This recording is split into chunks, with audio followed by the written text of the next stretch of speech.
tinc bastant poques coses a dir-li, però són bastant clares les que havia de dir.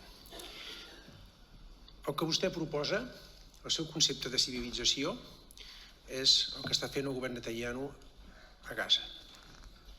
Això és el seu projecte polític. Aquest és el seu concepte d'humanitat, aquest és el seu concepte de civilització, aquesta és la seva manera de respectar les persones.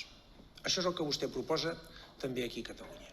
I, evidentment, estic a les antípodes del que vostè proposa i crec que la societat catalana, la seva immensa majoria, està a les antípodes del que vostè proposa. Per això li dic, amb tota tranquil·litat i amb tota franquesa, que el seu projecte polític fracassarà a Catalunya. Fracassarà a Catalunya. La seva credibilitat és la d'aquell que es diu independentista i té la bandera espanyola a l'Ajuntament de Ripoll. Aquesta és la seva credibilitat.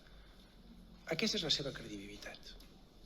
El seu llenguatge és un llenguatge ofensiu, que no s'adiu amb el pensament i el sentiment i el capteniment d'un diputat i que mereixen els ciutadans i les ciutadanes de Catalunya. Parla de colons espanyols, parla amb odi, parla amb despreci de ciutadans que estan aquí a Catalunya buscant un projecte de vida i tirant el país endavant. I parla d'una Catalunya que no és la Catalunya real, ni en serveis públics, ni en acolliment, ni en integració, ni en dignitat. La societat que s'ha construït a Catalunya els darrers anys, la societat que s'està construint a Catalunya avui amb accents diversos, és la societat que farà fracassar el seu projecte polític.